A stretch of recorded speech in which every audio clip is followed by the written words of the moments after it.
Bom, boa noite a todas, a todos, a todes. Sejam muito bem-vindas aqui a esse webinário, hoje de uma forma bem participativa, com os nossos participantes aqui junto com a gente na tela, para a gente poder realmente ter uma boa troca de experiências, de informações. Essa atividade, né, que a gente está realizando hoje é uma atividade que faz da Reprolatina, através do projeto Jovens Mobilizadores pelos Direitos Sexuais e Reprodutivos, um projeto apoiado pelo Programa Juventudes da Fundação FEAC aqui de Campinas também. E hoje, especialmente, também ela está compondo a Semana das Juventudes, né? Uma semana que está tendo várias atividades organizadas pela Coordenadoria Municipal de Juventude, pelo Conselho Municipal de Juventude de Campinas e também, né, pela Fundação FEAC, nós somos parceiros nessa semana também. Então, tem um gostinho bem especial essa semana, e essa atividade nossa, e mais especial ainda por estarmos aqui com essa convidada querida, amiga, profissional que eu tenho como referência. Falei no grupo hoje que isso eu não te falei, estou te falando agora, que você realmente, quando a gente se conheceu, foi uma das profissionais que eu falei, nossa, é isso que eu quero fazer na minha Meu vida. Deus.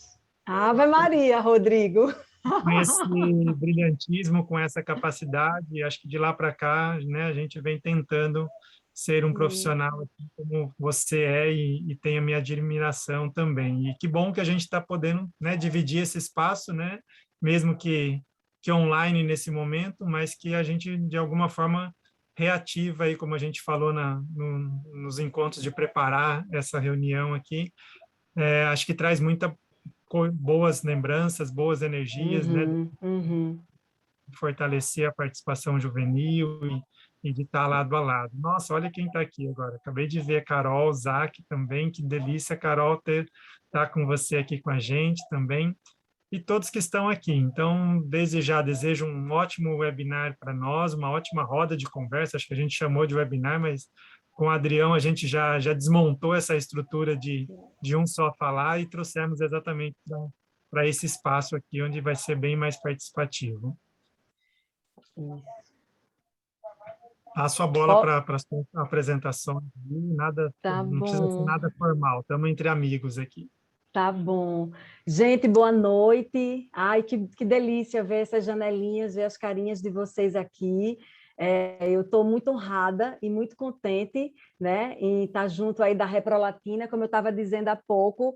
Essa é uma paquera antiga, lá do comecinho dos anos 2000. Estava até resgatando aqui da memória de quando eu conheci Rodrigo, que ele disse que é em 2006, mas na minha cabeça é em 2003, no encontro Fibra, aí em Campinas. Então, eu estou muito contente em, enfim, participar dessa conversa com vocês. A gente pensou, minha gente, hoje em fazer uma conversa mais informal, né? Claro que eu vou trazer aqui uma apresentação, mas muito mais para ela ser uma disparadora dessa reflexão que eu quero propor aqui para vocês hoje.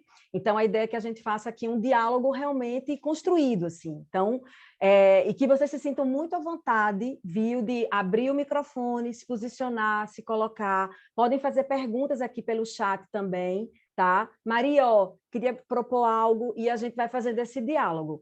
A ideia, eu vou levar mais ou menos uns 40 minutinhos para essa apresentação e aí no final a gente abre o microfone. Mas caso alguém queira, durante a minha apresentação, levantar o dedinho, falar alguma coisa, vocês fiquem absolutamente à vontade. Tá certo?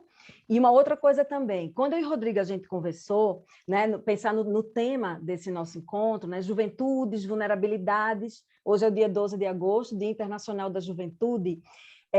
Depois eu fiquei pensando, quando eu fui construir a apresentação, e eu falei para Rodrigo, eu disse, Rô, eu estou querendo fazer um recorte aí etário e focar muito a nossa reflexão para pensar as adolescências, né?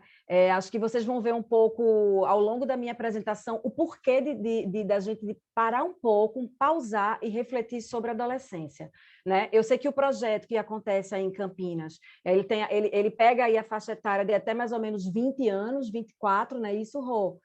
mas essa faixa etária da adolescência, 12 a 18 anos, eu acho que ela merece um destaque, ela merece uma atenção. Então, hoje eu vou fazer uma licença poética e vou fazer um recorte aí de 15 a 29 e vou pensar em adolescência de 12 a 18, tá? Então, vou começar aqui compartilhando com vocês aqui essa apresentação, que eu fiz com muito carinho para vocês. Vocês me digam aí se vocês estão conseguindo enxergar a apresentação, gente. Sim, já está passando, Tá? sim. Tá. Tá no Vocês estão modo, vendo ela ele só não toda está no modo aberta? aberto. Ah, tá. Então, vou Tem colocar como ela no modo ampliar esse apresentação. negócio? Isso, agora sim. É isso. Pronto. Deu certo? Ficou Perfeito. bom. Aprendendo as tecnologias. Vamos lá, então. A primeira coisa que eu queria promover aqui para a gente fazer uma reflexão é assim, quando a gente pensa em juventudes, né, pensa na pluralidade dessas juventudes, dessas adolescências, eu queria que a gente parasse um pouco para pensar de qual jovem a gente está falando mesmo, né? Que adolescente é esse? Que sujeito é esse, né, desse nosso imaginário que a gente constrói? E aí eu queria propor um exercício para vocês, que é o seguinte: eu vou pedir agora, eu sei que muitos de vocês não estão vivendo a adolescência, né? O que a gente institui como adolescência, já tem uma certa idade, mas faz de conta agora que todo mundo tem lá pelos 40, 50 anos de idade, tá? Que eu sei que no grupo tem idades variadas.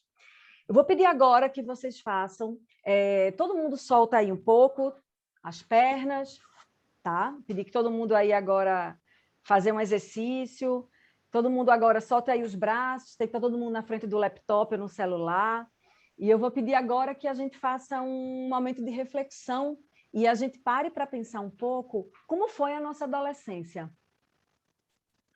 Como era que a gente era quando nós éramos adolescentes? Como era o nosso jeito de ser? Como a gente enxergava o mundo?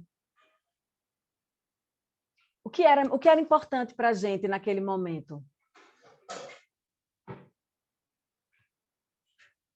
Como era a relação da gente com a nossa família?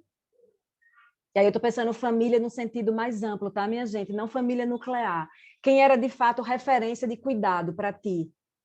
Como era a tua relação com essa pessoa ou com essas pessoas?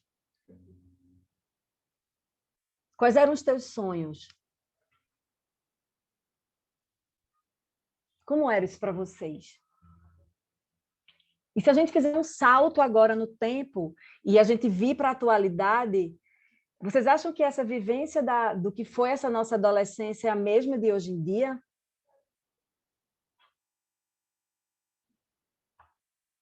Quem quiser já ir inserindo algumas coisas aí no chat, tá? Já pode ir colocando das suas impressões. Depois eu vou resgatar isso.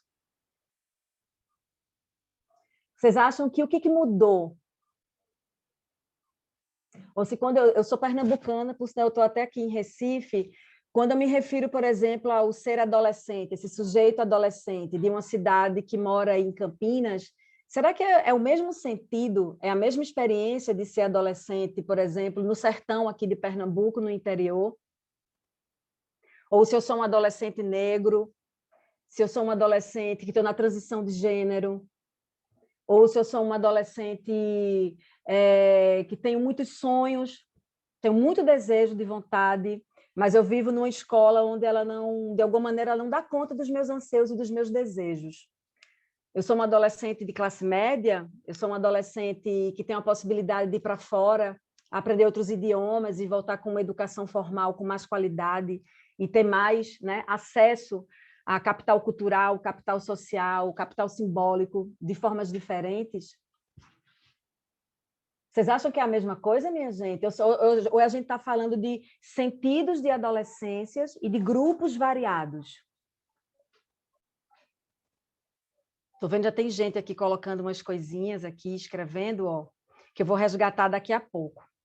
Então, essa reflexão que eu trago inicial é para a gente pensar um pouco aqui. Por que ele não está indo, gente? Aqui. Que, no fundo, quando a gente pensa nesse sujeito adolescente, a gente tem que perceber e compreender que existem vários jeitos de ser adolescente e que esses adolescentes formam um grupo muito variado. O que a gente tem, na verdade, de universal são as mudanças que acontecem com a gente nesse nosso corpo, né? As mudanças subjetivas, psicológicas, corporais, que a gente, dentro de uma perspectiva biomédica, a gente chama de puberdade, né? Que acontece mais ou menos entre os 12 e 17 anos da vida da gente, né? E que isso acontece mais ou menos de uma forma mais ou menos semelhante. Então, essa vivência dessas transformações mais corporais e psicológicas, que está dentro de um marcador biológico, né? Numa perspectiva mais biológica mesmo, essa experiência ela é universal, de alguma maneira, com mais ou menos semelhanças. Mas a experiência da adolescência ela é plural, ela é diversa, né? E ela passa por situações concretas e elas são sentidas de maneiras diferentes e desiguais. Por isso que a gente parte da perspectiva de quando a gente pensa em adolescente, desse sujeito adolescente, eu estou pensando numa vivência das adolescências, e aí eu também estendo, né, para as juventudes. Então, por isso que a gente insiste tanto nesse Szinho aqui no final. Ou seja, é muito plural essa vivência, porque ela está atravessada por um conjunto de fatores, né? Da sua história de vida, de fatores sociais, fatores econômicos, fatores políticos, fatores subjetivos, né? Então, o primeiro passo é pensar que esse adolescente são adolescentes e são adolescências, né? E acho que isso é um princípio, né? Para nós que somos educadores, né, e ativistas, né, que trabalhamos com esse público há muito tempo, né, e para todo mundo que está aqui de alguma maneira, eu acho que isso é um princípio, né, de pensar nessa pluralidade. Apesar de muitas vezes a construção dessa adolescência ela está num lugar de marginalidade, né, num lugar de periferia. Né? Então, a gente sempre enxerga, e é uma dualidade, né, gente? Porque ao mesmo tempo que a gente coloca nesse lugar de marginalidade e de periferia, a gente tem uma hipervalorização da juventude, né? Do que é belo na adolescência, que é essa capacidade de uma expressão criativa, que é a estética, né? Então, é uma dualidade. Ao mesmo tempo que a gente tem um lugar de periferia e de marginalidade, eu tenho um lugar de hipervalorização social, né? E aí... Gente, por que não vai? Estou tentando passar aqui agora. Então, acho que essa é uma primeira perspectiva de pensar a adolescência que eu queria trazer aqui para vocês, que talvez para muitos de nós aqui seja uma novidade, então é muito mais uma harmonização e um alinhamento, talvez para outras pessoas não seja algo tão óbvio assim. E pensando agora um pouco na definição de adolescência, né? A gente tem algumas definições. Uma delas é uma definição cronológica, clássica. Por exemplo, para a Organização Mundial de Saúde, adolescentes são pessoas, né, que estão nessa faixa etária, consideradas pessoas em desenvolvimento, de 10 a 19 anos. Né? E jovens está na faixa etária de 20 a 24 anos. Então, isso é o que a OMS preconiza. Agora, o Brasil, por exemplo, a gente tem uma lei de 1990, né? Todos nós aqui devemos conhecer, que é o Estatuto da Criança e do Adolescente, o ECA, que diz o seguinte: criança aqui no Brasil são sujeitos de 0 a 11 anos e adolescentes de 12 a 18. Na verdade, 12, 17 anos, né? E 11 meses e 31 dias. Então, esses sujeitos são considerados sujeitos adolescentes. E a gente sabe que o ECA, essa normativa legal, né, ela é uma das mais vanguardistas e das mais protetivas, né, mundiais. Muitos e muitos países se inspiram no nosso ECA, no nosso estatuto. Isso é uma coisa muito maravilhosa que a gente aqui construiu nesse país, né, e que a gente exporta esse jeito de pensar uma construção de um marco legal para pensar a proteção de crianças e adolescentes, que é o ECA. E, mais recentemente, eu e Rodrigo, a gente participou ativamente, puxando sardinha aqui, no comecinho lá dos anos 2000, né, Rô? A Reprolatina foi muito ativa nesse momento, que foi toda a construção de pensar a juventude como uma categoria social, principalmente. E a gente teve um momento muito bonito, apesar da gente estar vivendo um momento de apagamento histórico, né, minha gente? De silenciamento de muita coisa importante que foi construída nesse país, mas a gente resiste. A gente constrói o Plano Nacional da Juventude, que diz que, no Brasil, jovens são aquelas pessoas consideradas de 15 a 29 anos. Agora, vocês vejam a loucura da vida. Angola, por exemplo, que é um país da África, né? Por sinal, nosso povo irmão, país que fala português também, que nem a gente, a juventude para eles é de 15 a 35 anos. Então, esses marcadores, né, cronológicos, isso vai ser muito definido, né, muito pelo contexto político, sociocultural de cada país, de cada localidade, tá? Mas aqui no Brasil, então, quando a gente pensa nesse marcador, a gente está pensando em adolescentes de 12 a 18 anos. E esses marcadores cronológicos, eles são muito importantes porque eles fazem a gente produzir dado, formular política pública, construir iniciativas que, de alguma maneira, deem conta, né, de uma determinada faixa etária ou de outra. Né? Quando a gente pensa adolescência, a gente ainda tem um recorte aí de 12 a 14, de 15 a 17, porque tem especificidades, né, que precisam ser consideradas. Então, até agora, a gente constrói a ideia de que são adolescências, mas que existe aí um marcador cronológico aí, né, que orienta a gente, que são essas definições que eu acabo de mostrar para vocês. E aí tem uma coisa muito bacana também, né? O que é que nos mostra os novos estudos, né? E a produção de conhecimento em torno da adolescência. Imagina vocês que esse conceito de adolescência, ele tem o quê? 100 anos de vida? Ele é um conceito muito recente, né? E que surge especialmente com a Revolução Industrial, né? Essa categoria adolescente. Então, o que é que a gente tem aqui? A gente tem uma concepção clássica da psicologia do desenvolvimento que enxerga a adolescência numa perspectiva de um tripé. Então, primeiro a gente tem aí que é uma fase da vida de formação da identidade, né? Então, são sujeitos que estão em desenvolvimento cognitivo, intelectual, psicossocial, biológico, mas estão num momento muito bonito, né, e muito importante da vida, que é a formação dessa identidade. Quem eu sou nesse mundo? Quem sou eu? Eu comigo, eu com o outro e eu com o mundo. E é onde também aquela antiga identidade infantil, né, que é muito vivenciada na infância, ela é abandonada para um novo espaço, né? É um novo papel que eu passo a ocupar, tanto na família como na sociedade. Né? Então, é uma afirmação de identidade.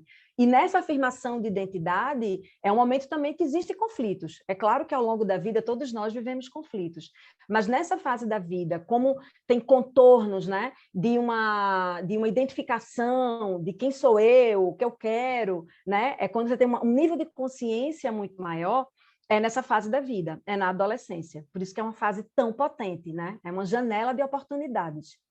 E também uma segunda dimensão importante é a capacidade de interação. Então, em coletividade, né, eles vão se identificando com pessoas semelhantes, com seus pares, né, e os adolescentes, então, experimentam essa sensação de pertencimento, que não é aquele pertencimento familiar. Ele já construiu lá na infância. Afinal de contas, ele está agora desenvolvendo autonomia, ele está formando identidade, ele tem essa capacidade de querer interagir.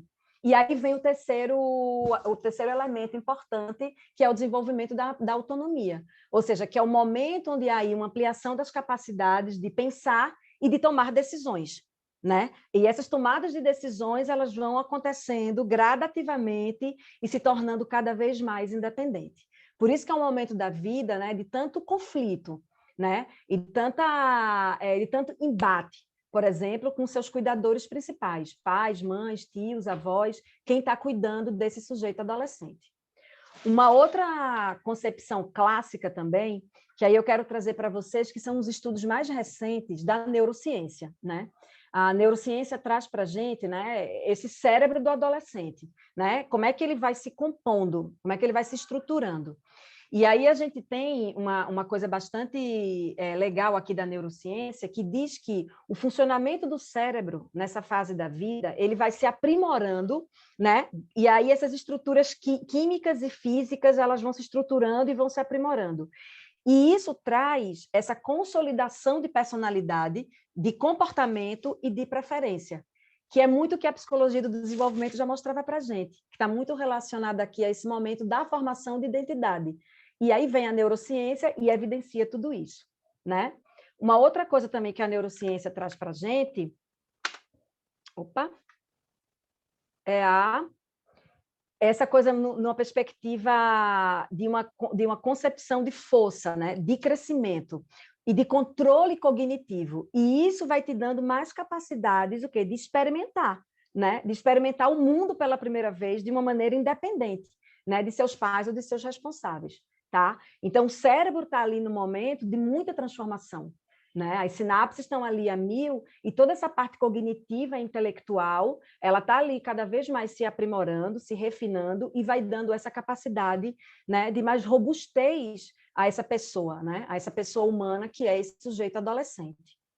Uma outra coisa que a neurociência traz para a gente também, isso é muito interessante, minha gente, que é no sistema de recompensa, né? E que é essa coisa, por exemplo, que eles falam que devido à diminuição da dopamina, que é um neurotransmissor, os adolescentes precisam de experiências mais intensas para sentir prazer.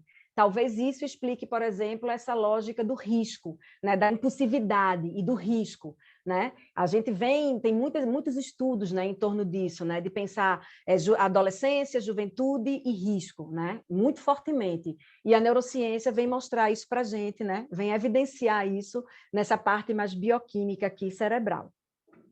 Tá? E, por fim, a neurociência traz uma coisa que a gente já sabe, na verdade, né?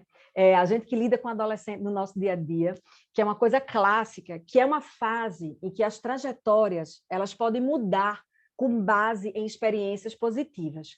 Ou seja, se esse sujeito adolescente ele tem, de alguma maneira, acesso no ambiente a experiências positivas, o seu desenvolvimento vai acontecer de uma forma muito mais plena e ele vai colher isso ao longo da vida, né? Seja quando ele for um adulto jovem, seja quando ele tiver mais velho, seja quando ele tiver ser um idoso. Então, é por isso que é tão importante a gente assegurar e a gente garantir que os adolescentes realmente tenham aí, né, espaços positivos para que eles possam construir uma trajetória muito mais positiva, né, de um desenvolvimento realmente integral e pleno. E essa perspectiva que a neurociência nos traz, que a gente já sabia de alguma maneira, reforça a importância da gente implementar e desenvolver ações, programas e políticas que, de fato, sejam capazes de oferecer oportunidades, né, para que esses adolescentes se desenvolvam, né, de um jeito seguro e saudável. Então, que é, por exemplo, apesar do desmantelamento todo que a gente está vivendo, a iniciativa que a Reprolatina está desenvolvendo aí em Campinas, ela está contribuindo com essa perspectiva aqui. Ou seja, se de alguma maneira esse adolescente ele tem apoio, né? Ele tem iniciativas, ele está envolvido em ações, em programas, na escola, na área de saúde, na área de educação, o que quer que seja, né? Esse cara vai conseguir ter um desenvolvimento muito mais pleno, ele vai conseguir ter um salto, né, qualitativo na sua trajetória. Tá? E aí, uma primeira problematização que eu queria trazer aqui para vocês, que é a pensar essas adolescências, né, como uma janela de oportunidades, que isso a gente já sabe, né, para potencializar essas trajetórias positivas de desenvolvimento. Então, isso é uma coisa que está dada, que a gente reconhece que ela está colocada para a gente, né, que a ciência mostra isso para a gente, o nosso cotidiano mostra para a gente, mas, ao mesmo tempo, isso existe. Mas tem aí uma dicotomia, um versus, que os adolescentes, de fato, são sujeitos de direitos. Apesar da gente saber de tudo isso, apesar da gente saber que existem marcos legais, que, de alguma maneira, existe um estatuto que protege, que a gente tem, de alguma maneira, políticas básicas, né? Algumas políticas sociais básicas, educação, saúde, mas, de fato, esses sujeitos são reconhecidos como sujeitos de direitos? Veremos, a ver. E aí eu trago um recorte, né, de pensar esses direitos que dialoga muito com o trabalho que a Reprolatina faz e muito, né, do trabalho que vem sendo desenvolvido aí em Campinas, que esses adolescentes são sujeitos de direitos, e também dos direitos sexuais e dos direitos reprodutivos, né? Considerando que a gente, né, ainda, apesar de tudo, a sexualidade ela ainda é um tabu, né? E muitos de nós ainda temos uma dificuldade tremenda de encarar o exercício da sexualidade nessa fase adolescente, ou encarar o exercício de uma vida reprodutiva plena e saudável também nessa fase da vida, na adolescência. E aí, eu não vou me deter nisso aqui, que acho que vocês estão carecas de saber, né, que é a importância, né, dos direitos sexuais, dos direitos reprodutivos, né, que retrata lá meados dos anos 90, em algumas conferências internacionais, onde pela primeira vez na história a gente consegue dividir esses dois campos, sexualidade, reprodução, e a gente reconhece adolescentes e jovens como sujeitos desses direitos sexuais e desses direitos reprodutivos, né? E o Brasil, né, ele assume aí um compromisso global junto com um conjunto de outros estados, né, nacionais, e o Brasil reconhece que esses adolescentes e jovens são sujeitos de direitos sexuais e direitos reprodutivos. E, portanto, de alguma maneira, esse conjunto de direitos, eles têm que estar na vida em sociedade, ele tem que fazer parte das normas, ele tem que fazer parte de políticas públicas, de programas, de iniciativas. Porque o centro, minha gente, de pensar o direito à sexualidade, o direito à reprodução, acho que tem dois componentes importantes, porque está no centro de pensar esses direitos, que é a autonomia desses sujeitos e o empoderamento desses sujeitos. Porque eles vão ter capacidade de decidir, né, sobre o seu corpo, sobre sua sexualidade e sobre a sua reprodução. E isso exige o quê? Discernimento, isso exige autonomia, isso exige empoderamento. Por isso que isso é tão importante a gente assegurar direitos sexuais e direitos reprodutivos para todos, todas e todes, mas também para os adolescentes, certo? E aí, relembrando, talvez muitos de vocês conheçam, talvez quem está aqui, eu estou vendo que tem algumas pessoas que são novas, desliga amanhã. Por favor, desculpa que minha mãe está aqui. Muitas pessoas são novas aqui, eu estou vendo que tem algumas carinhas novas. Só retomando algo muito básico, né? Mas muito importante também. Quais são os direitos sexuais? Que direitos são esses? Esses direitos dizem respeito a todos os direitos que envolvem o livre exercício de sua sexualidade e a liberdade das escolhas sobre seus corpos. Isso é, assim, o básico de pensar os direitos sexuais. E aí tem um conjunto dos direitos aqui. O primeiro deles, que é o direito que eu tenho de viver e expressar livremente a sexualidade sem violência, sem discriminação, sem julgamento, sem imposição e com total respeito pelo corpo da parceira e do parceiro. O direito de escolher o parceiro e parceira sexual, o direito de praticar a sexualidade independentemente de penetração, o direito de viver plenamente a sexualidade sem medo, vergonha, culpa e falsas crenças, independentemente de estado civil, idade ou condição, de se a pessoa quer ou não ter relação sexual, e aí vem, né?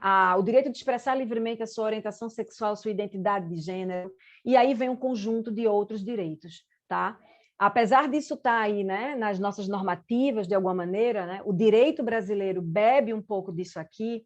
Tem uma pessoa que é muito importante para a gente, que é a Miriam Ventura, que ela é uma jurista, e ela pega o Código Civil brasileiro e ela começa a enxergar, né, onde tem brechas para que a gente possa inserir aí, né, pensar os direitos sexuais e direitos reprodutivos de adolescentes e jovens, né? Então, isso foi um ganho muito significativo para todos nós. O outro que eu queria falar para vocês, que são aqui os direitos reprodutivos, diz respeito ao direito básico de todas as pessoas decidirem livre e responsavelmente se querem ou não ter filhos, né? E sobre o número e o espaçamento de tê-los, incluindo informação, meios e métodos de fazê-lo. Eu acho que todos vocês devem ter acompanhado aqui recentemente, acho que foi semana passada, lembra que um plano de saúde exigia para uma mulher adulta colocar um DIU que ela tinha que ter ali, né, a assinatura ali, a permissão do seu marido. Ou seja, a gente está falando aí de uma violação muito grave, né, do direito reprodutivo das mulheres. Agora, era uma mulher adulta. Vocês imaginem o que é que se passa aí no cotidiano, né, dos serviços de saúde, por exemplo, na hora que um médico ou um profissional de saúde recebe esse adolescente, né? A gente sabe que tem um conjunto de obstáculos, desde o adolescente acessar esse serviço de saúde, né? A gente sabe que existe muita violação de sigilo e de confidencialidade desse adolescente na hora ali do atendimento, né? Então, a gente precisa avançar muito ainda nessa direção.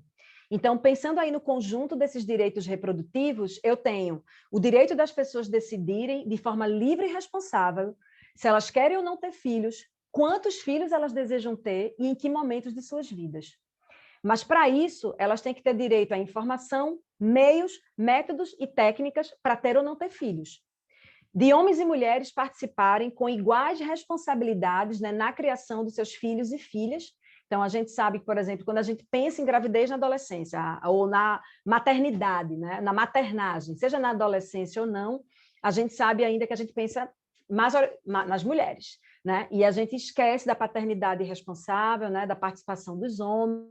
Então, a gente precisa, de fato, pensar aí, né, como essas questões de gênero também vão atravessando, né, o que é que a gente espera de homens e de mulheres. E quando a gente fala em direitos reprodutivos, a gente também está falando disso. Né? A gente está falando também dessas construções de gênero e da importância da desconstrução, né, desses papéis cristalizados de gênero.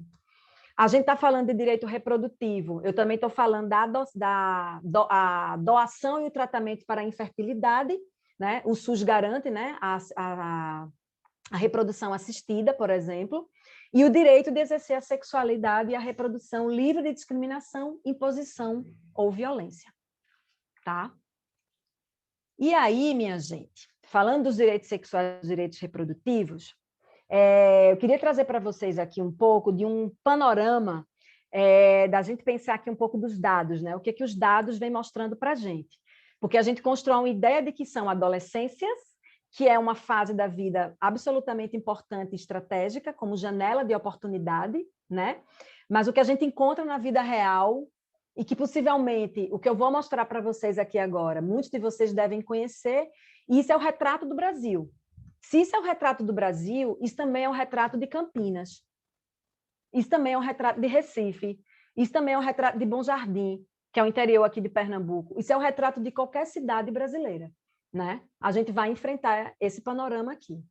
Então, quando eu estou pensando aqui na saúde do adolescente, por exemplo, gravidez na adolescência, a gente tem no Brasil, né, isso é IBGE, 35 milhões de pessoas de 10 a 19 anos de idade, tá? Eu inseri aí a faixa dos 10 a 12, tá?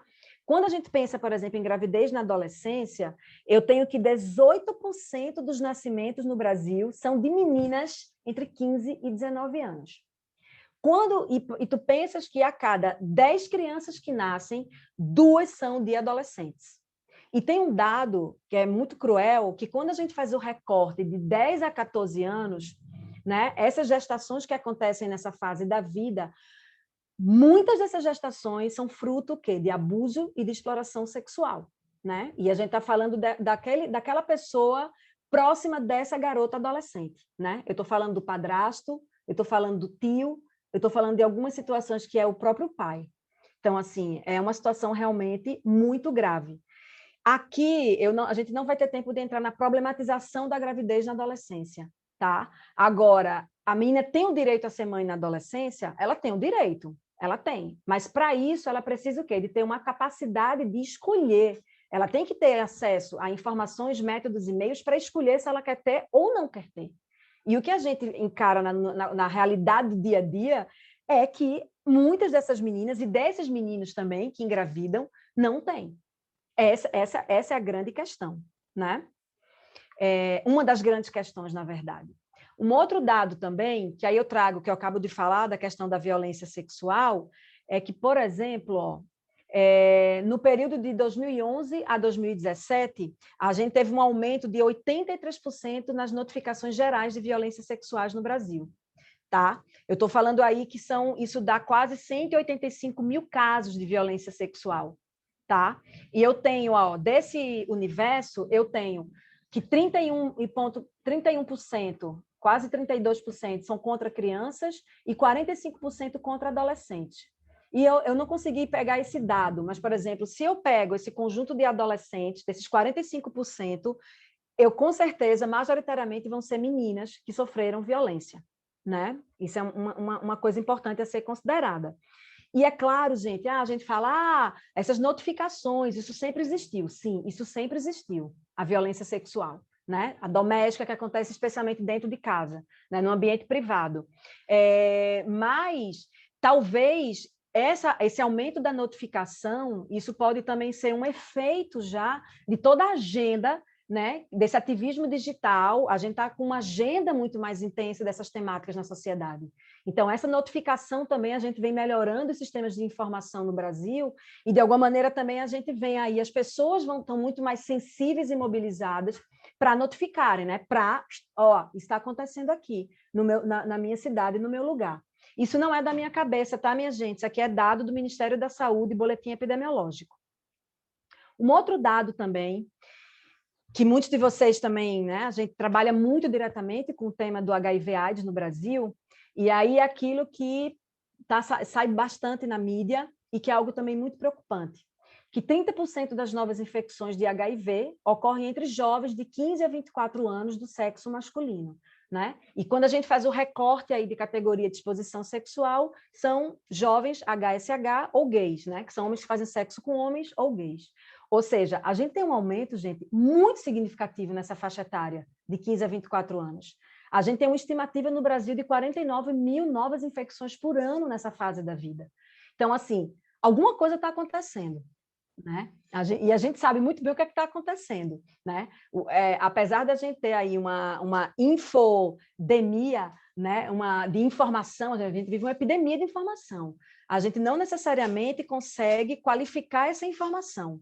E essa informação, a gente não consegue mais, como alguns anos atrás, discutir isso abertamente na escola, ou até mesmo na unidade de saúde, ou no CRAS, no CREAS, né? A gente vem tendo aí realmente um desmantelamento mesmo de tudo que foi feito. E a gente está sentindo isso agora nos dados. A gente está sentindo isso aqui na pele, né? Como está impactando e afetando a vida dos adolescentes e jovens brasileiros. Um outro dado que eu queria trazer para vocês é o trabalho infantil, né? Que a gente tem no Brasil 2 milhões de adolescentes de 14 a 17 anos trabalham no Brasil.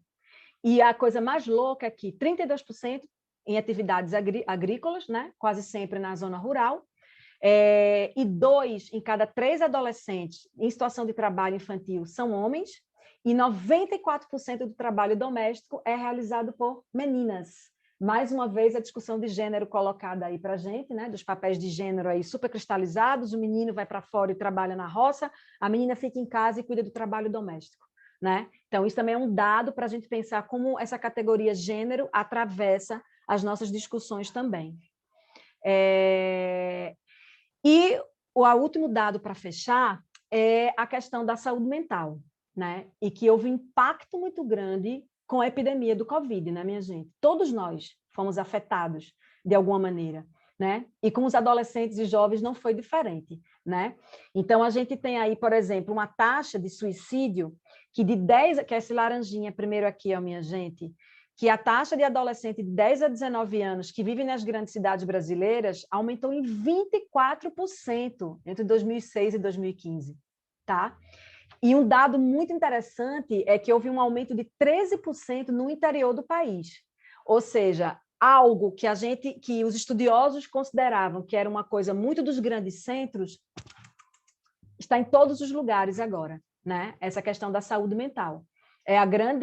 Acho que é o mais novo grande desafio para pensar no desenvolvimento integral dos adolescentes, né? E para cada registro oficial, existem pelo menos 4 tentativas de suicídio não registradas. Isso é muito preocupante, tá? Isso aqui é um dado, gente, de uma pesquisa que foi realizada pela Unifesp, tá? Que é a Universidade Federal aqui de São Paulo, que foi em 2017. Com relação à depressão, a gente teve aí também um dado do Ministério da Saúde, houve aí o número de atendimentos ambulatoriais no SUS para casos de adolescentes com depressão cresceram 115% na faixa etária de 15 a 29 anos, de 15 a 29 anos de idade. Ou seja, a gente tem um panorama aí extremamente desafiante, né? Extremamente desafiante. E aí, para fechar, que esse panorama traz assim, a gente precisa pensar em alguma coisa, né? Isso traz alguma reflexão aqui para a gente. Uma primeira coisa que eu queria trazer para vocês é o seguinte: existe uma falta de investimentos na segunda década da vida.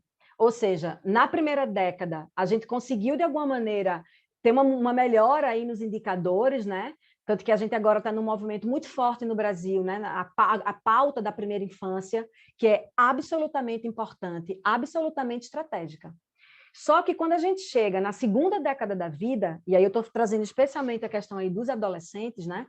O que é que acontece? Falta de investimento. E eu estou falando de investimento, estou falando de investimento simbólico, eu estou falando de investimento econômico, né? A gente como Estado brasileiro, como governo, eu estou falando de falta de investimento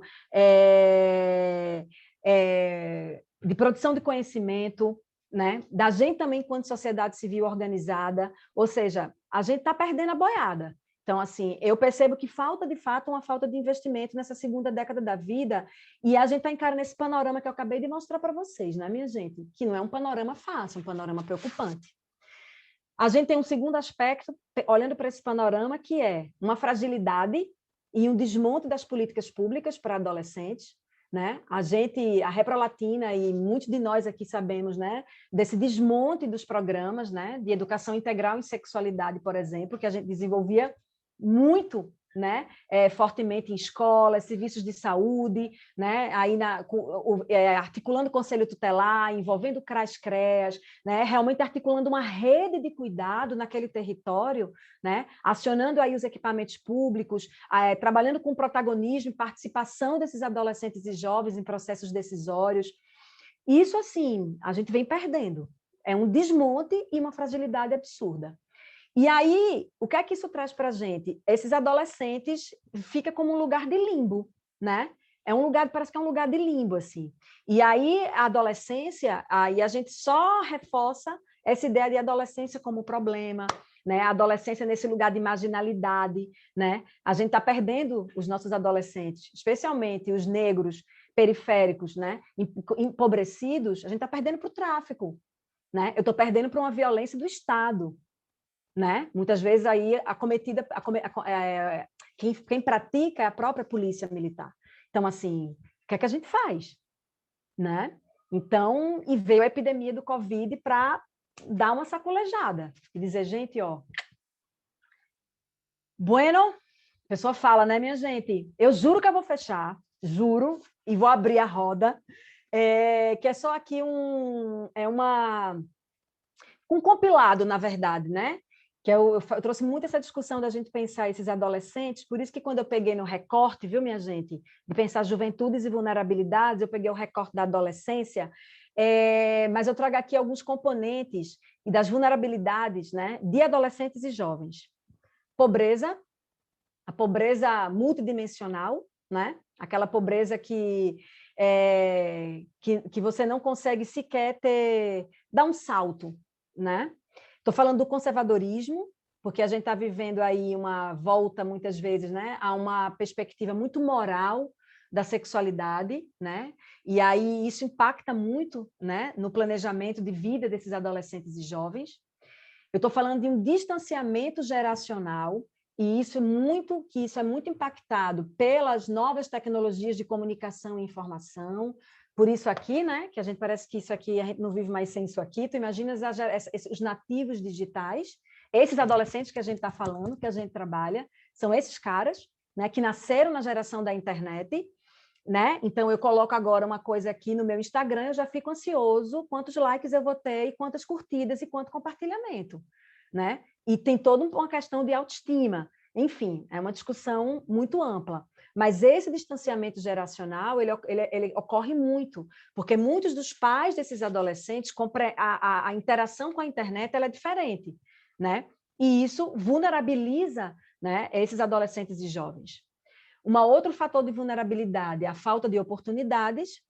Uma outra, que a gente já conhece muito bem isso, que é a dificuldade de acesso aos serviços de saúde, a fragilidade das escolas e a falta de acesso a políticas inclusivas.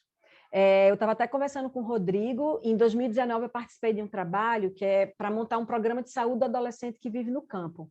E eu viajei Brasil profundo, 14 estados, para fazer um diagnóstico participativo e ouvir esses adolescentes e jovens, e eu encontrei um conjunto de fragilidades e de problemas, e enfim. E aí, minha gente, uma coisa que me impactou muito, né, que é essa coisa nova da saúde mental, mas é assim, é olhar para essa geração, olhar, né? Eu estou com meus 45 anos, e olhar, sabe, olhar de fora, com olhar de estrangeiro, minha gente, de verdade, assim, e pensar, cara, como vai ser a vida desses caras, assim, numa vida adulta jovem? Quais são as políticas inclusivas? O que é que esses caras podem acionar na vida deles, né? Como é que eles acessam, assim, porque acaba o ensino médio minimamente male-male. Qual é a oportunidade que esse menino e essa menina têm? E esse menine, né? Que eu encontrei muitos adolescentes em transição de gênero, por exemplo, né? Eu estou falando do interior do Acre, tá, gente? Estou falando do interior do Tocantins, isso é uma coisa muito interessante para a gente pensar. É mais um fator aí, né, para a gente pensar. Então, essa falta desse desmonte realmente, dessa falta de acesso a políticas inclusivas, é um impacto muito grande. Que a gente vai olhar, talvez daqui a 10, 20 anos, a gente vai olhar e vai dizer, olha aí, olha o que a gente conversava lá em 2021, em plena pandemia do Covid. E esse conjunto de fatores aqui, desse conjunto de vulnerabilidades, impactam, né, muito o desenvolvimento integral desses e dessas e desses adolescentes e jovens. Mas aí eu quero trazer algumas potências também, para a gente não sair tão desanimado daqui, minha gente, que a gente tem potência nisso, e eu trago potência do que eu venho observando e conversando, enfim, pensando muito do lugar desses adolescentes e jovens, né? A gente percebe ainda um engajamento e uma participação muito grande de adolescentes e jovens em um conjunto de iniciativas, seja para o bem e para o mal também, mas a juventude está se organizando, está se mobilizando e está se engajando. A gente tem aí, acho que uma coisa muito importante que a gente tem que parar, olhar para refletir, que é o ativismo digital, né? Toda essa pauta feminista, da comunidade LGBTQI+, também é muito forte, e isso vem dialogando com a sociedade. A gente vem tendo mobilidade social aí de alguma maneira. E esse ativismo digital, ele está sendo encabeçado por muitos jovens, minha gente. Não é por a gente vai, macaco vai, não. São por esses adolescentes e jovens. Então, isso é um espaço de potência, né? E como é que a gente consegue entrar nesse canal, que acho que é um espaço de muito aprendizado para a gente, né? Para a gente trazer isso para as nossas práticas, né? Como profissionais que lidamos com adolescentes e jovens, e como pai, como mãe, como tio, como tia, enfim, né? Quem está perto aí de adolescente e jovem. E também eu venho percebendo, enfim, um nascimento ou um renascimento de coletivos e grupos autônomos espalhados pelo Brasil afora, né? Muito hub, muita gente pensando coisas muito interessantes, né? E aí protagonizado por esses coletivos e grupos de adolescentes e jovens, né? Jovens pretos, jovens gays, jovens travestis, né? Esses grupos, jovens feministas, vêm com uma potência muito grande de desejo de mudança, né? E isso é uma coisa que é muito potente e a gente precisa olhar para isso com mais carinho. Pronto, minha gente, paro por aqui, que a pessoa fala mais do que o homem da cobra. E aí agora eu vou, muito obrigada, vou interromper aqui o compartilhamento, ouvir vocês um tiquinho. Quero só retomar aqui um pouquinho, né, o exercício que a gente fez no comecinho, que foi muito legal, só para a gente retomar, e aí eu abro o microfone, tá certo? Para a gente fazer aqui essa troca. Vamos lá, ó, vou começar lá do comecinho, que legal. Ó, a Marga diz assim, na minha adolescência não tínhamos tecnologia, não existia celular, internet, computador. E aí a gente vê, né, Marga, já esse impacto muito grande aí, né, nessa subjetividade, né, desses adolescentes. Uma grande mudança que percebo da minha adolescência para a adolescência de hoje é a influência das tecnologias. Eu também. Tempos muito diferentes aos que vivem os adolescentes hoje. Hoje eu percebo como era privilegiada na minha adolescência. Mas sempre teve uma diversidade de adolescentes e jovens, e continua. Sem tecnologia, eu lia muito, e a cada livro me identificava com a personagem e queria ser como ela. Eu também, Marta. Assim quis ser enfermeira, missionária, dentista e por aí vai. Aí Carol fala, eu também lia muito e vejo a dificuldade que é hoje em dia fazer um adolescente ler. Aí Vitor fala, cada geração de adolescentes vai mudando. Minha opinião é a tecnologia e também a informação que qualquer adolescente pode ter na primeira mão. Aí Marga fala, é verdade, Vitor. E Rodrigo fala, sim. Ou seja, acho que o que vocês trouxeram aqui reflete bastante o que a gente conversou agora, né, minha gente? Que o impacto da tecnologia realmente é algo muito, muito brutal, né? Mas é isso, queria abrir o microfone aí agora para a gente escutar vocês, bater um papo. Me desculpem se eu falei muito. Pelo contrário, na verdade, acho que a gente ficaria aqui te escutando ainda por horas e horas, né? Porque além de ser um poço de conhecimento, né? Eu acho que para nós, né, os adultos que estão aqui, mas acho que a Amanda, Vitor, Emily, o pessoal mais jovem aqui que está também, eu acho que vai, né? Eu sempre falo isso, né? Ouvir um parceiro falar, né? Eu acho que vai ativando várias outras reflexões, indagações e questionamentos com a gente mesmo, né? Uhum. Mas vamos lá, a ideia é fazer um bate-papo mesmo. Estou com alguns apontamentos aqui, mas não quero deixar o direito de fala aí para os participantes mesmo. Magi, Carol, Amanda, Eu, Mário. na verdade, eu estou felicíssima. Eu falei, terminei minha ginástica, eu entrei, não tive nem me mexer aqui no computador. Estou, assim, fascinada, porque foi maravilhosa a tua fala, Maria, e traz, assim, não somente eu voltei para a adolescência, senão para toda a nossa trajetória, porque, sem dúvida, que nós conseguimos avançar muito para a conquista dos direitos e os direitos sexuais reprodutivos do adolescente. Eu estou vendo Carol. Carol foi nossa primeira adolescente, da primeiro grupo de adolescente. Carol, você tinha quantos anos quando você entrou no grupo da Rap Latina? Quantos anos você tinha, Carol? 13, não 14, sei, 13 anos. Uau. E É 13, hoje, agora ela está com 16. agora ela já está estou com com 18. filha adolescente. Ela está com filha quase adolescente. Então, sabe, eu acho que assim, dá um flash de tudo que a gente conseguiu. Mas, sem dúvida nenhuma, às vezes a gente diz, o copo está cheio, está meio cheio, ou está meio vazio, né?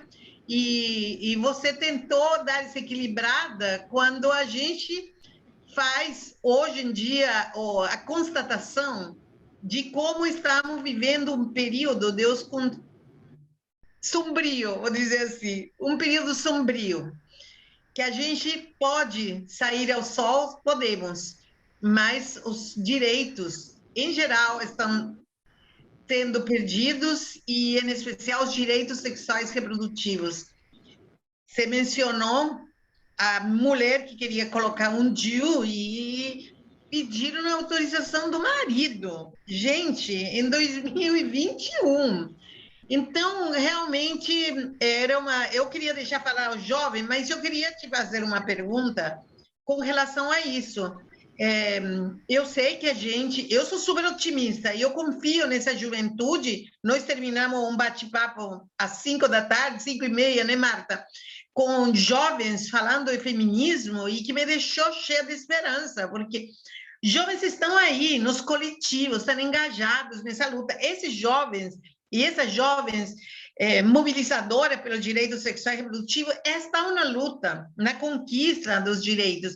Então, eu confio muito, plenamente, nessa mobilização que tem os jovens. Mas como você vê essa questão do desmonte das políticas públicas? Porque sem política pública, realmente é muito difícil. Então, que tipo de, com tua experiência, que tipo de orientação daria para esse projeto, para essas jovens, esses jovens, de por onde se encaminhar para a gente batalhar por essas políticas públicas, principalmente essas direcionadas aos direitos sexuais e reprodutivos de adolescentes e jovens? E parabéns, obrigada por ter aceito participar. Quando o Rodrigo me falou, vamos convidar a Maria, eu falei, ótimo, e realmente tinha me esquecido do bem que você fala e do maravilhoso que você é. Gostei demais. Acho que a gente pode fazer um bloco, Maria. que a Carol Pode está ser. com a mão, né? Acho que a gente pode ouvir mais uma, duas pessoas, e aí a gente volta para as questões que puderem ser levantadas. Vai lá, Carol. Bom, eu fiquei meio incomodada, porque tem alguns anos, eu estou trabalhando na área da saúde, na rede pública, no banco de leite, né? Então, a gente tem um olhar um pouquinho mais para a mulher que está amamentando. A gente recebe muitas adolescentes, mas dentro de um centro de mulher, o Centro de Atendimento à Mulher. Então, tem esse foco. Mas, assim, eu estou há muito tempo, já, né, Magi, distante um pouquinho dessa atuação real do adolescente. Mas ouvindo, eu voltei no tempo lá, desde quando a gente trabalhava, eu trabalhei junto com o Rodrigo, tudo, e uma coisa me questionou e isso me incomodou, que é o seguinte: desde lá de trás, a gente lutava muito por lugares reais de atuação dos adolescentes. E aí vem essa fala de hoje e parece que a gente continua lutando por esses lugares reais de atuação e esses adolescentes continuam sendo calados de uma certa forma, não permitido que eles participem realmente, né? Dando esse direito à voz do adolescente. Então, isso me incomodou. E eu fico pensando assim, nós trabalhamos tanto, e a equipe da Repro continuou trabalhando, e tantas outras pessoas continuam trabalhando, e os nossos índices continuam altos. Né? Então, o que mais a gente pode fazer? Eu que estou distante aqui, isso me incomodou muito. Né? Então, fiquei com essa questão. Né? Eu estou numa cidade litorânea, Caraguatatuba, onde o adolescente não tem o que fazer. Eles não têm o que fazer. Ou eles vão para o fluxo lá e usam drogas, e está um problema muito sério na cidade, ou eles ficam dentro de casa mesmo na tecnologia, né? No celular. E isso está me incomodando, porque eu sou madrasta de um menino de 13 anos. E agora isso está me afetando enquanto mãe também. Até então, né, Magi? Eu não tinha isso. Eu trabalhar com um adolescente que não está dentro da tua casa é uma coisa. Agora eu estou sendo incluída, eu estou sendo chamada a ver como vai ser minha atuação real como mãe. E isso está me deixando assustada, sinceramente, aonde eu vou.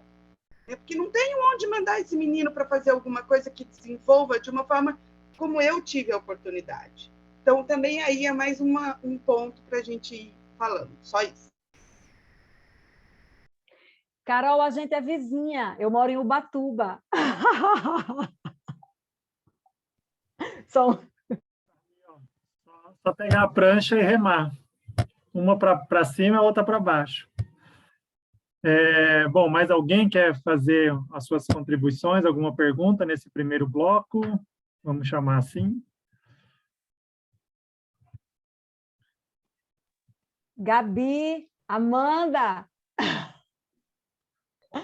você tem algo a dizer? É que eu não consigo enxergar quem estava com a mão levantada, então eu... Agora já não está mais ninguém, pode ser você. Tá bom, então.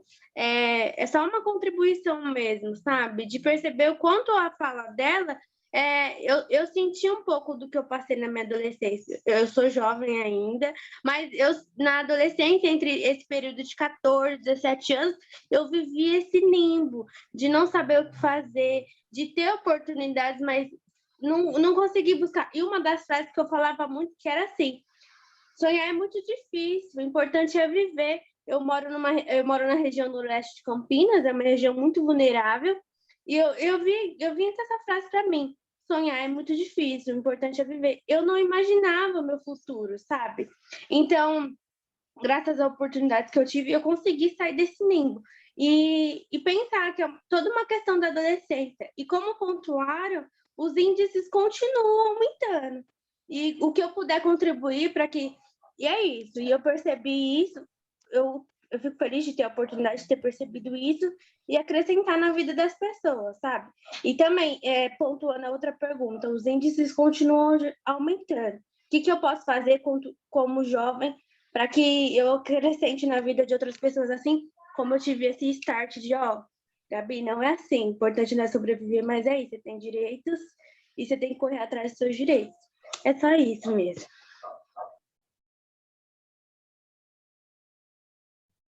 E ainda, né, eu acho que uma coisa que a gente tem visto muito, né, durante esse período agora de pandemia também, a Adrião pontuou isso, né, hoje como um dos grandes problemas também a saúde mental, o quanto que alguns estão, não é nem vivendo, né, é sobrevivendo, né, dentro desse todo esse contexto de desigualdade social, econômica, né, não é nenhuma questão, às vezes, de acessar um direito, né? É aquele direito fundamental, direito básico mesmo, né? De alimentação, das contas dentro de casa para pagar, né? E a gente tem acompanhado alguns jovens que estão com a gente no projeto e eles têm trazido muito essa questão de que, olha, eu preciso dar um jeito de levantar dinheiro para ajudar dentro de casa. Esse é o meu problema maior nesse momento, né? Então, como que eu vou pensar em outras questões, né? E aí se colocar até em subempregos, né? Situações também que vão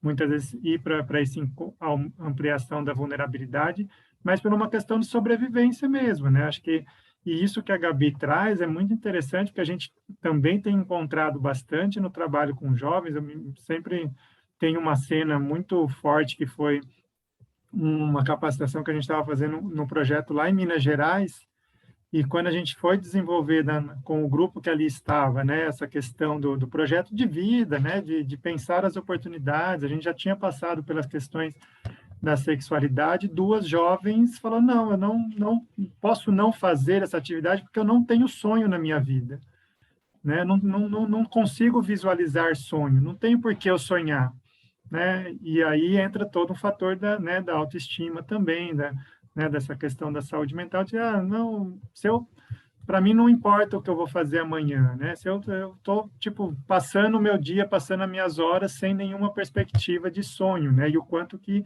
isso é fundamental, né? Até para, como a Gabi falou, para a gente começar a visualizar outras potências, né? Outras oportunidades, né? Acho que é isso. Vai lá, Maria. Vou começar com o questionamento de Marga. Eu te chamo de Marga, tá? Que é uma coisa também que eu venho pensando bastante, fazendo uma reflexão, que é sobre essa coisa do desmonte, né, minha gente, das políticas públicas, né? E eu gosto muito de sempre fazer uma retrospectiva histórica, né? Porque a gente conseguiu o quê? Anos 70, explodiu nos anos 80, né? Que a gente consegue, de fato, realmente ter ações, de fato, no campo da educação integral em sexualidade. É uma coisa que é relativamente recente.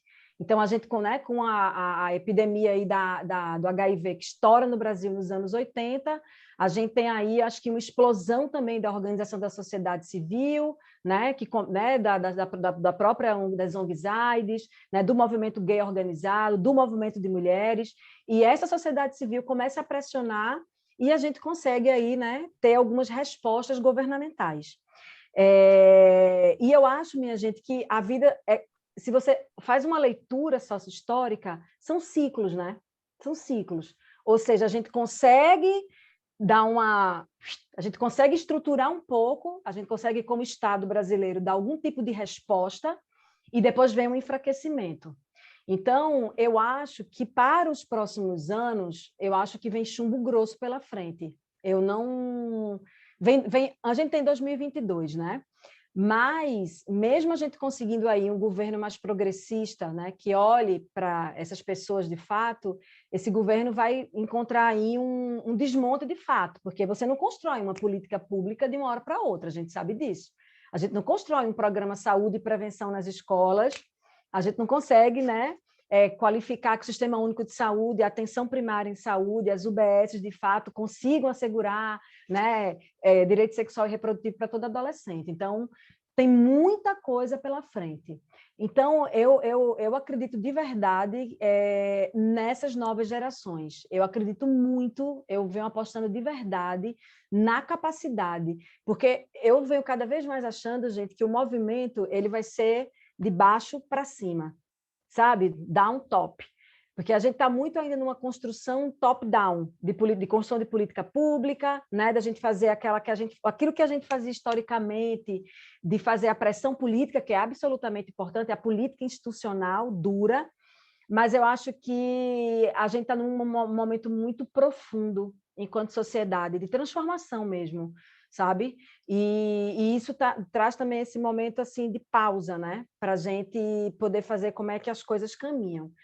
Eu acredito cada vez mais em iniciativas como a de vocês, assim, território.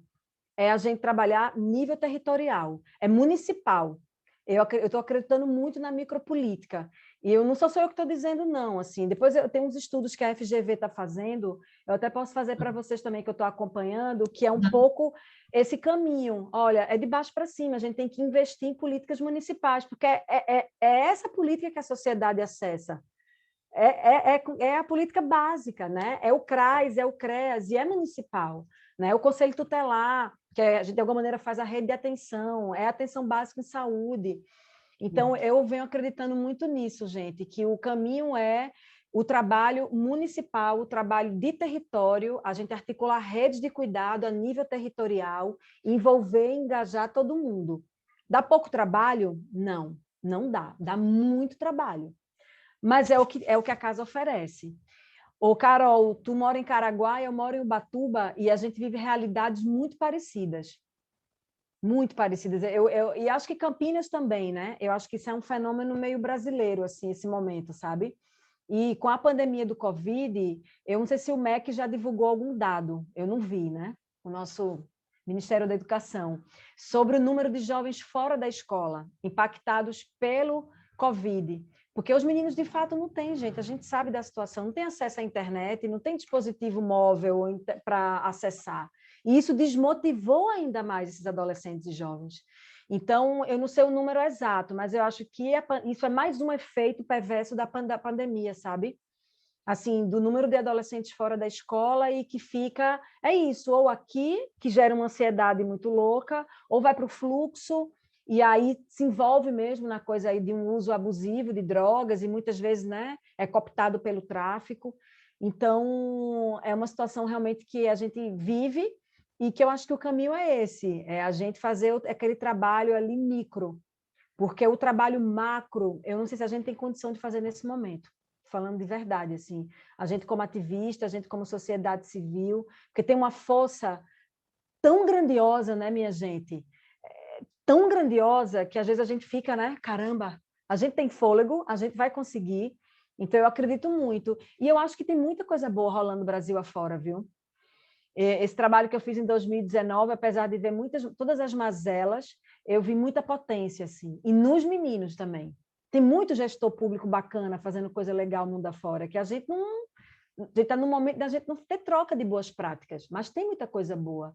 E eu realmente enxergo muito, meus amigos, a potência nas juventudes, assim, nessas novas gerações.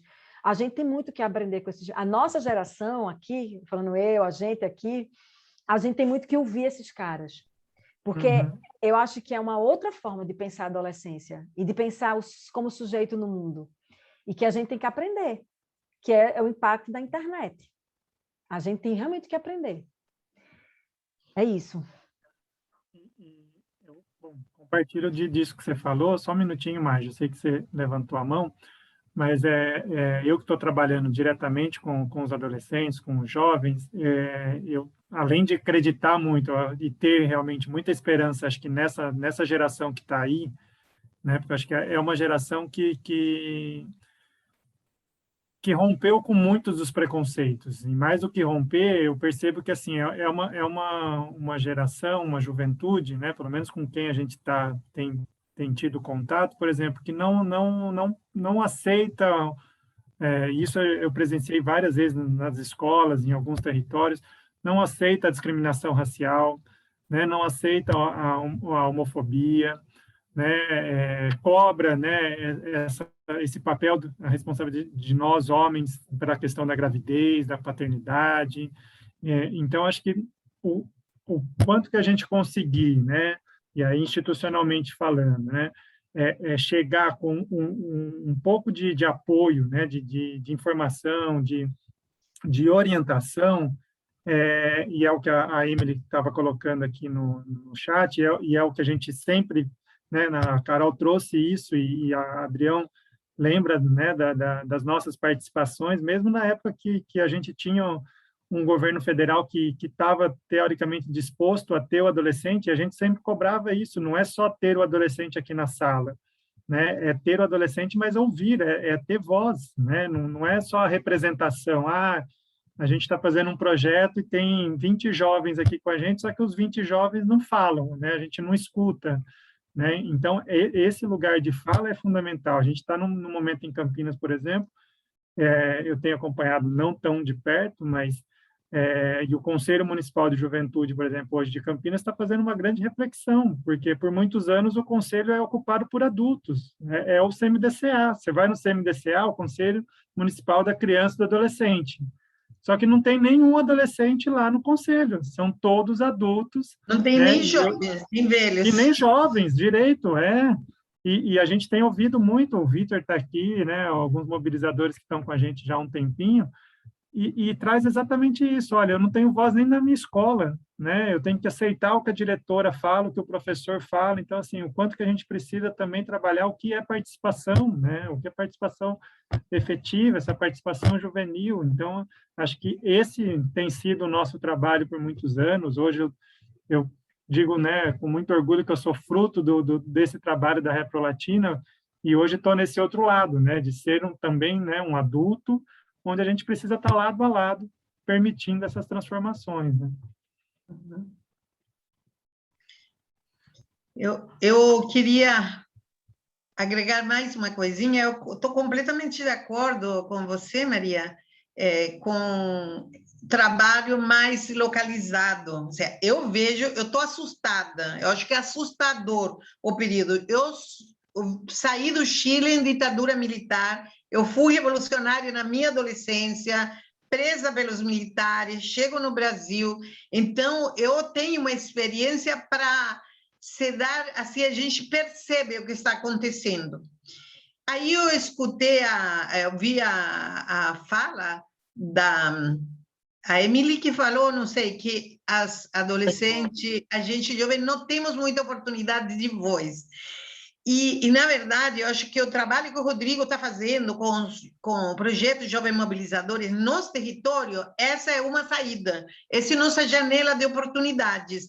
É ir, em vez de pegar a política em que uns grupos que éramos ativistas pressionávamos e ia hacia os municípios, agora temos que fazer um movimento contrário. O trabalho do Rodrigo é o trabalho fundamental, com Rodrigo na liderança, porque cada um de vocês, Amanda, Emily, Vitor e muitos que não estão aqui, que lamento que eles não estão aqui, porque este momento é um momento de troca. E eu queria devolver um pouco para a Emily, que colocou a questão, porque eu vejo que eu estou de acordo com ela que os jovens estão tendo cada vez, adolescentes e jovens estão cada vez tendo menos voz, que era o que a gente brigava e briga muito.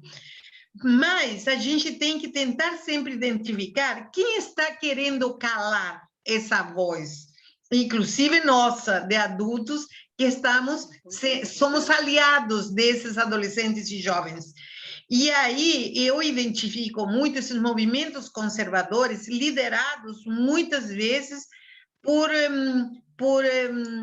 religiões, vou colocar de maneira ampla, porque não é uma religião e não são todas as pessoas das religiões, mas tem muita influência religiosa que estão querendo calar as nossas vozes e principalmente as vozes de adolescentes e jovens. E nós tivemos essa experiência de uma escola, você deve ter sabido, aqui em Campinas, em que um jovem, um adolescente, sugeriu discutir o tema do orgulho LGBT e foi calado pela direção da escola através do grupo de WhatsApp, que havia mais educadores, e a direção da escola disse que tinha que remover essa mensagem. Uma ideia que deu, maravilhosa ideia, porque exatamente estávamos no mês do orgulho LGBT, era uma excelente oportunidade para debater o assunto. E é complicado, porque aí eu falo assim, por que quiseram calar esse jovem? Ainda bem que tinha uma irmã que não se calou, e fez um boletim de ocorrência. E isso trouxe uma oportunidade para nós, porque a partir de um conflito, muitas vezes a gente tem oportunidade. E nesse momento, o promotor chamou e criou um grupo, a Rapa Latina faz parte, e a gente então está discutindo, porque o tema vai ter que ser discutido nessa escola assim, que foi o que foi conseguido, e não somente, senão que vai ter que ir para todas as escolas o tema. Então, eu acho que o trabalho de vocês é identificar quem quer nos calar e não se calar. Então, Emily, eu queria que você falasse um pouco, que se vocês identificam quem está querendo calar a voz de vocês. Ou Amanda também, se a Amanda também quer falar. Aí agora a voz é do jovem, não quero que calem as vozes. Eu acho que foi ótimo essa ideia de fazer essas trocas. Então agora é a voz dos jovens.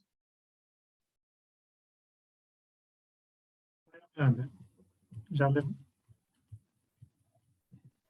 Muito bom você ter lembrado desse jovem, né?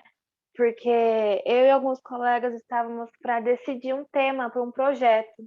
E eu tive a oportunidade, eu sou daqui de Campinas, de conversar com o Luiz Eduardo, né, que foi o menino. E daí a gente criou um projeto, Livros para Voar, que vai tratar sobre o orgulho. E ele vai ser um dos nossos parceiros. Então, assim, tentou calar um, mas, né, levantou um pessoal. Isso mesmo, exatamente. Arrasou, Amanda! Inclusive, amanhã nós temos reunião desse grupo que se formou aí para... Nossa, muito bom, fiquei feliz de saber. É que ainda estou engasgada com isso. Não sei se a Emily está com acesso ao microfone, Emily, senão também você pode colocar Não, no coloca chat. no chat, isso. Às vezes é mais fácil.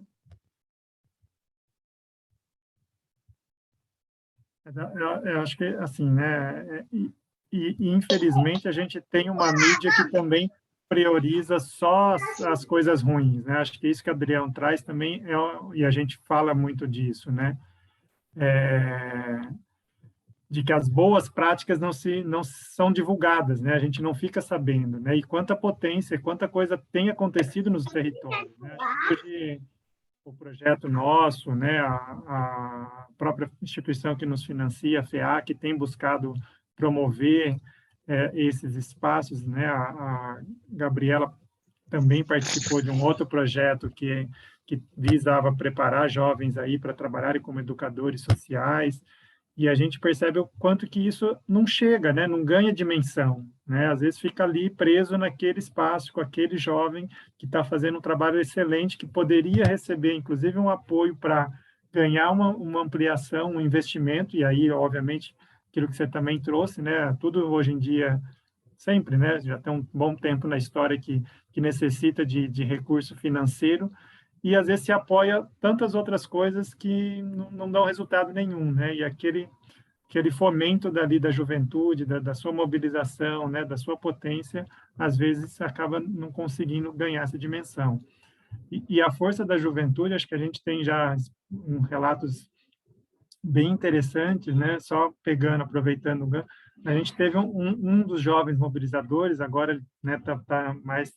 Está fazendo faculdade, mas quando a gente chega com o projeto numa escola aqui de Campinas, também em 2017, ele está justamente reconhecendo a sua identidade de gênero, né, quanto um homem trans. E no primeiro dia do curso na escola, uma profissional da escola, né, a gente falou, podem colocar no crachá como vocês querem ser chamado, né? E ele ainda, né, veio até mim e falou, mas eu posso colocar o nome que eu quiser? Eu falei, o nome que você quiser. E ele colocou, vamos supor, João, né? E ali, o nome dele era João, né? E ele sai para tomar o lanche e volta praticamente chorando para dentro da sala, porque uma profissional da escola falou, tira esse nome, tira esse crachá, esse não é o seu nome, você não chama João, você chama Maria. Né? E aí a gente, né, começa toda uma mobilização, todo um trabalho, e ele impulsiona o trabalho na escola, né? E ele passa a ser uma referência não só para as questões, né, da diversidade, mas toda a questão da sexualidade, da prevenção. Hoje está fazendo serviço social, que era um sonho dele, né, de alcançar essa possibilidade, está trabalhando.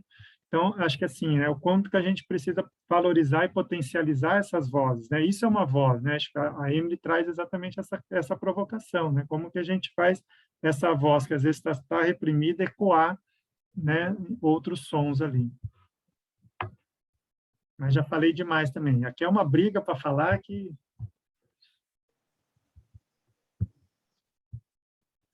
Bom, gente, não, eu também tenho...